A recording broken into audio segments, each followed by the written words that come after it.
Hello and welcome to the Herbalist Path, a podcast where you'll discover how to make your own herbal remedies at home so that you can take better care of yourself, better care of your family, and better care of our planet. I'm Mel. I'm a clinical herbalist, environmental educator, and mountain living mama with this crazy passion for teaching more mamas and their little loves how to use plants as medicine in a safe, effective, and tasty way so that there can be an herbalist in every home. Again, it's an absolute honor to have you on the journey down the herbalist path with me so that together we can make herbalism #spread like wildflowers. Hello. Welcome back to another episode of the Herbalist Path. I feel like for me, it's been forever since I have recorded an episode. So forever that I can't even say that straight. And I know it hasn't really been forever. I did take some time off for my birthday and I was on a couple of other episodes. But yeah, I miss talking to you and chatting about herbs and how herbs can make a huge difference in your life, in your family's life, in our planet's health, which is obviously so incredibly important. And so on this episode, I wanted to take some time and just talk about kind of all of that. If you know me and you've listened to this show for a while, you know that my whole mission is to inspire a movement where there's an herbalist in every single home. And not just like maybe herbalism is an alternative in your home, but like this is something that's essential for so many families and for people for so many different reasons. It's unbelievable. I think one thing that stands out is that it's just whole body, whole mind health. When you're using herbs, you're not using them to slap a pill on a problem and mask it. It's not just about that symptom relief, but you can definitely get symptom relief from herbs. But it is, again, it's that whole body healing from the inside out, addressing your mental health and your physical health and so many other things that I think is just so beautiful. And oftentimes in Western medicine, we get really sidetracked from that holistic perspective and we focus on like the instant fix, which we'll talk a little bit more about here soon. I also am a firm believer that there needs to be an herbalist in every home because it is so empowering. Like, think about it. What if you didn't have to go to the doctors for every ailment that happened in your home? What if you didn't have to run to the drugstore all of the time, but you had all of the things that you need right on your shelf? Maybe you're even so fortunate that you have the time and space to grow so much of your medicine. You're going to save your family so much money. You're going to save yourself so much time and your sanity. And it's just going to feel good. And not only that, you're going to end up with such a higher quality of medicine, dare I say. I mean, now that I'm just an educator and not a product maker, I can let you guys know that this is herbal medicine. I wasn't able to do that when I had my product line. So it's really fun that I can do that. But you will end up with a better quality, better than what you're going to find on the store shelves, even from the top natural brands. You can self-tailor your remedies to exactly what you need, what works well for you or your kiddos, and it just feels good, right? You can pronounce the names of the things that go into your remedies too. Like, hey, bonus. I don't know if you've looked at a bottle of cough syrup from the drugstore or lately, but you should, because like you can't pronounce anything on the label, which is crazy.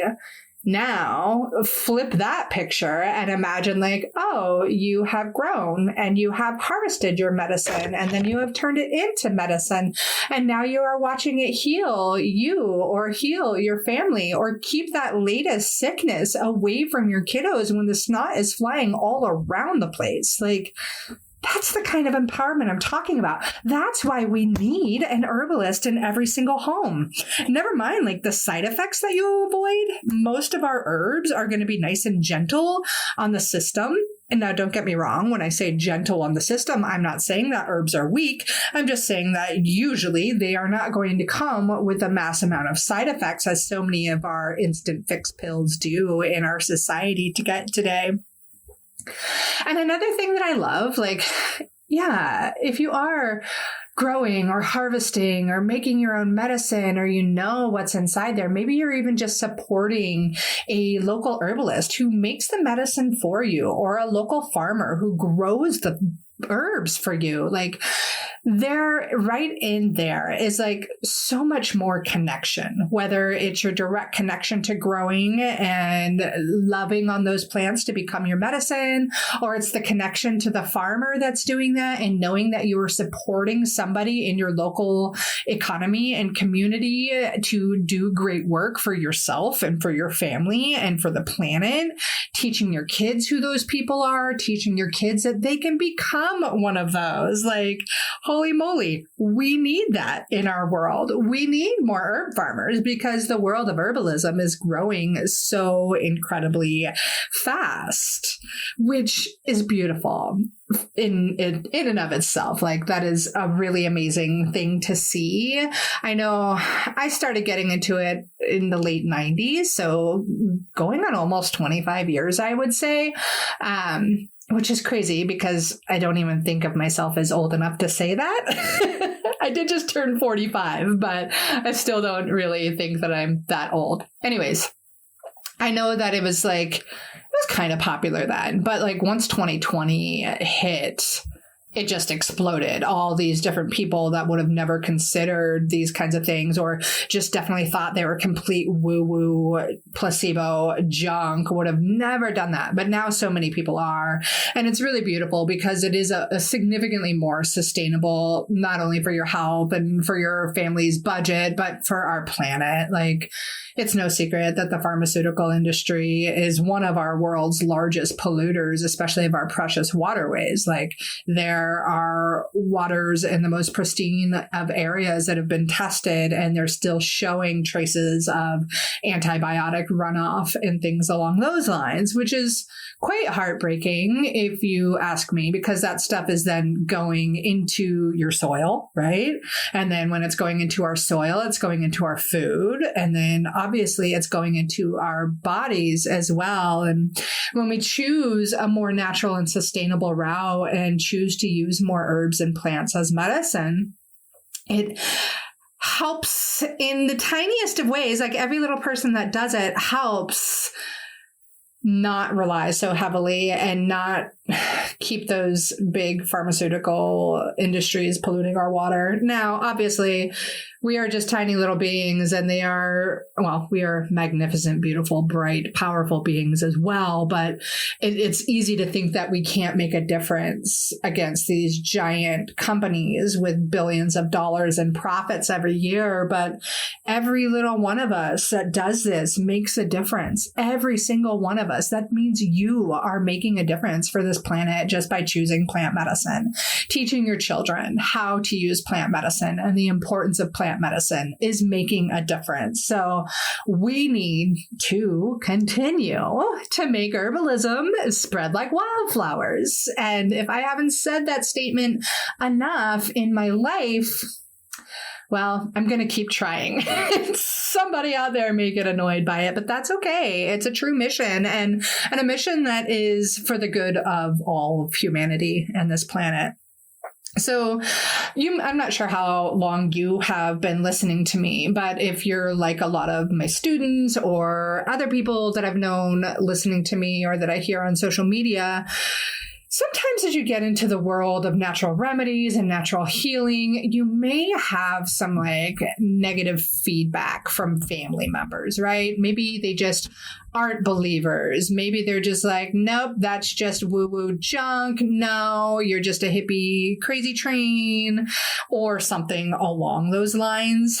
And here's the deal. Like, obviously, we have thousands and thousands of years of direct evidence and anecdotal evidence of people using plants as medicine. Like if you were to look on the timeline of humanity, the amount of time that pharmaceutical drugs have been here, which began in the 1800s, is like about as wide as a strand of three hairs, or three strands of hairs. You can't have a strand of three hairs. But what I'm saying is it's a very small part of the timeline. And throughout all of the rest of humanity, our ancestors, your ancestors, were using plants as medicine. Why? Because they work, right? Because these plants are here to heal us. That is their whole entire mission. And there are quite a few people out there that are like, yeah, okay, that's neat, but like there's no science. There's no evidence. It's still just hippy dippy woo-woo placebo crap. So why in the world would we believe in this?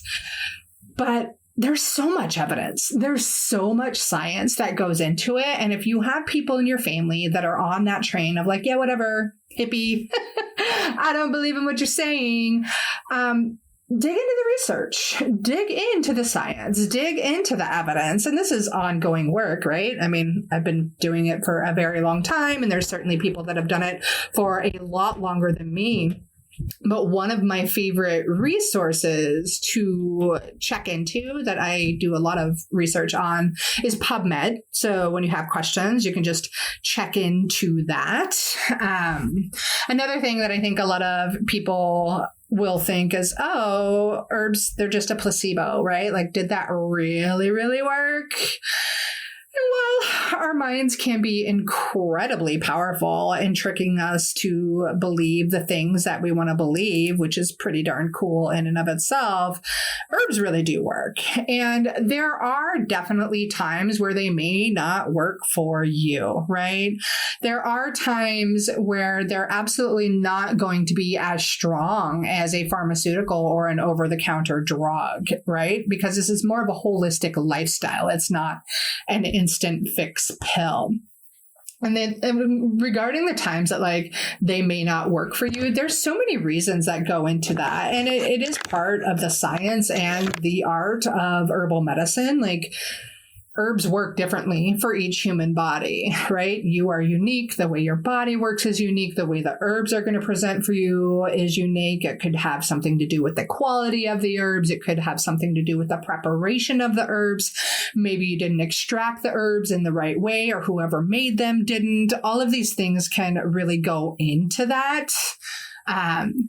But the fact of the matter is, like, I hear from people on a very daily basis, oh my gosh, I used this herb for XYZ problem and it worked, and it worked, and it worked, and it worked. And it's so funny because I've been doing this for so long, I still feel this element of surprise, like, oh, really? That's so cool. Amazing. I love hearing the stories of herbs working for people. So if you ever want to like just DM me like, oh, Mel, I used this herb and it worked really well, I would love to hear it. Yeah. So on the placebo train, some of the things that family members might be resistant to is just thinking that herbs are too weak. And I can hear you there. Like, there are some actual really powerful and potent medicinal herbs out there. So powerful and potent that they're like a drop dosage when made properly.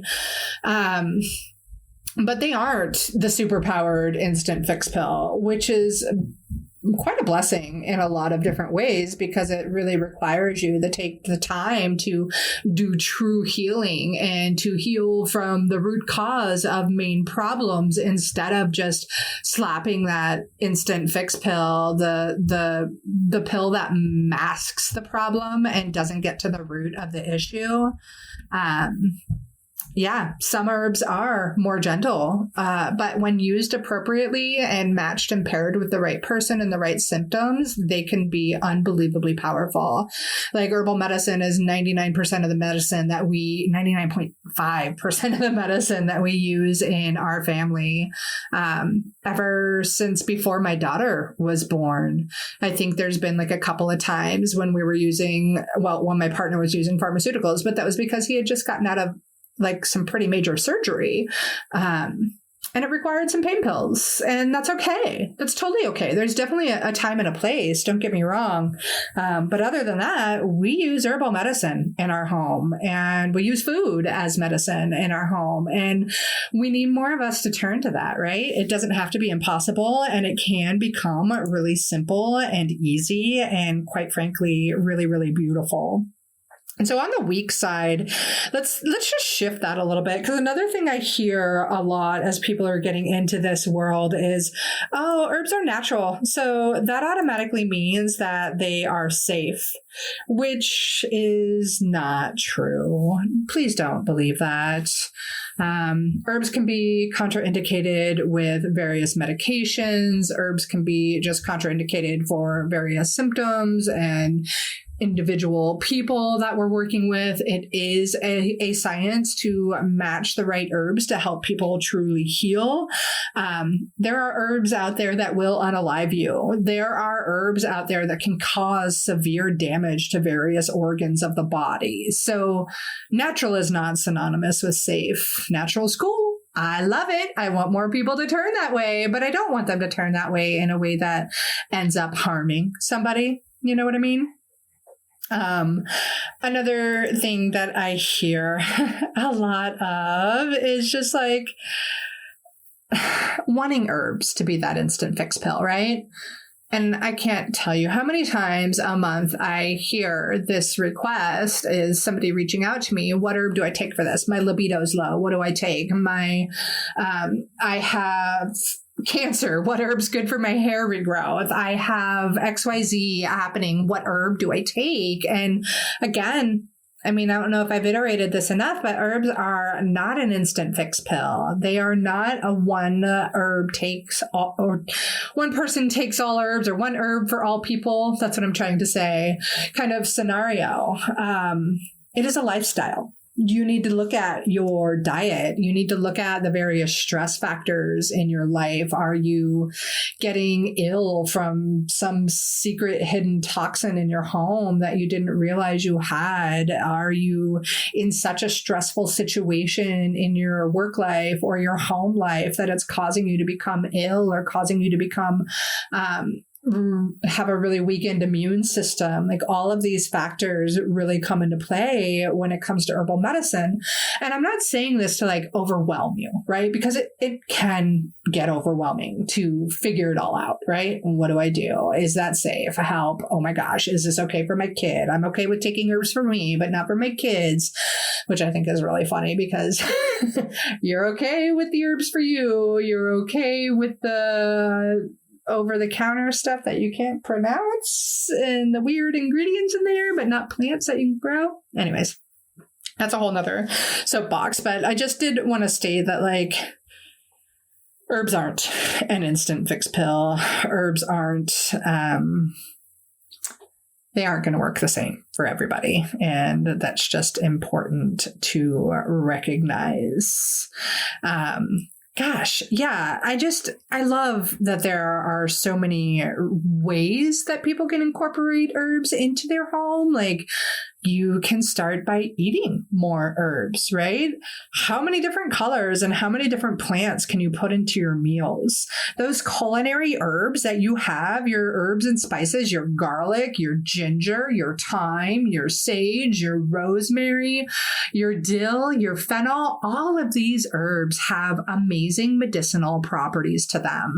Actually, most of them are really, really great for tummy upset kinds of things. Many of them are really great for colds and flu, and to deal with either fighting off viruses and bacteria, or to help alleviate the symptoms that come with colds and flu. If you're curious of that, I do have the Kitchen Cabinet Cures Guide. It's like Mom's Essential Guide to Cold and Flu Season. In it, I think I talk about at least 10 different herbs and things that are usually in most people's kitchen cabinets, and how you can use them to fight cold and flu, which it's October. It's time to grab that guide if you haven't already. I'll be sure to put a link to it in the show notes here.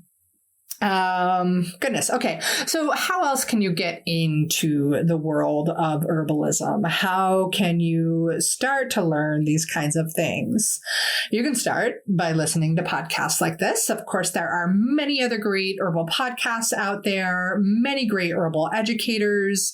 Check back on some of my episodes. I do interview a lot of other brilliant herbalists, and, I am really grateful that I have had the incredible pleasure of learning from many different herbalists, and I highly encourage you to do the exact same thing. Meet with your local herbalist, find out what plants grow near you, how have they been used as medicine traditionally by the indigenous people to where you live, and just open up to those kinds of things. Go to herb classes and go to herb workshops.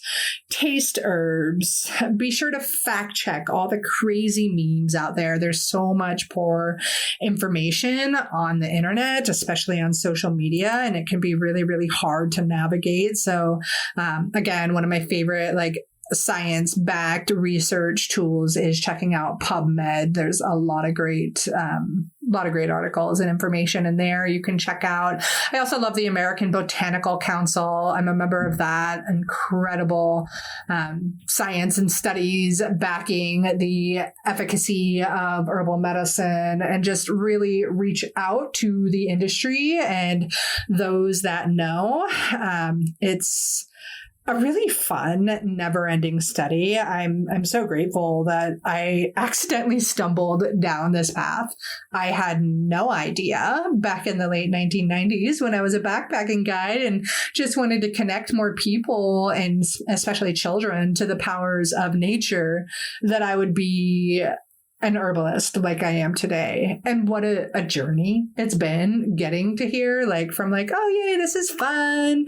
Plants are neat. Look at me. I'm outside, to learning how to harvest plants and learning how to make medicine with them, and then really diving deep and learning how these herbs work with the human body, and how to pair various herbs with various ailments, and how to consider different pharmaceuticals and medications that may be indicated with herbs, and how to run my own herbal product line, how to adhere to good manufacturing practices, and how to keep the FDA happy with labeling and structure function claims, and how to open an herbal apothecary, and how to teach community classes, and how to teach online. It's really funny for me to reflect back on it. I would have never told you this is where I would be at the age of 45 and what I would be doing. But honestly, nothing brings me more joy than the fact that I get to talk about herbs every day for my job. I get to teach people about herbal medicine, which is my small way of making a big impact on this planet. The more that's me making herbalism spread like wildflowers, and you listening to this episode and sharing it with your friends is you helping herbalism to spread like wildflowers. And I'm so incredibly grateful.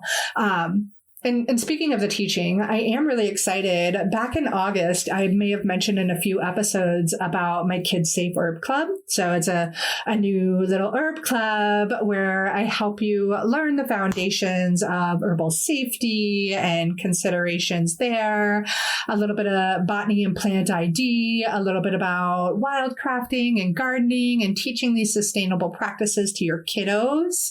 It's really great foundational information, but also great for somebody even more advanced. I know one of my students that was in there was like, oh yeah, this is so, she was kind of implying that I wasn't learning about it as I'm writing the lessons. But I think that's what I love about being a teacher is every lesson that I put together, I'm diving deep into the research again.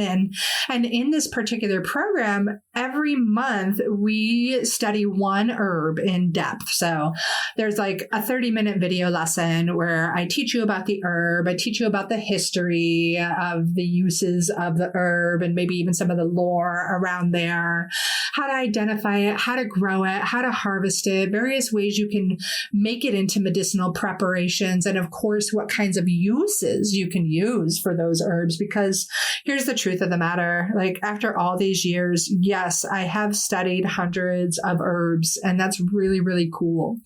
But what I've come to the point of is recognizing that I use 10 to 20 herbs on a regular basis. And I can't remember who, but there is a quote, and I might butcher the quote, but it's something to the effect of, it's not about knowing how, like, 40 or 100 different herbs. It's about knowing how to use one herb 40 to 100 different ways. Totally butchered that, but I know, or hope I got the message across to you. It's really all about knowing your plants well. Sorry, my kiddo and her friend are being louder than I'd like them to in the background, which may be my signal to cut this episode off. Anyways, thanks for tuning in to this episode. I love that you are listening. It makes me oh so happy. If you had any particular takeaway with this episode, please shoot me a message. You can email me. You can hit me up on Instagram or TikTok at the Herbalist Path. And of course, share this stuff with your friends so that we can all make herbalism spread like wildflowers. Thank you so much for letting me be a part of your day. May the rest of your day be beautiful.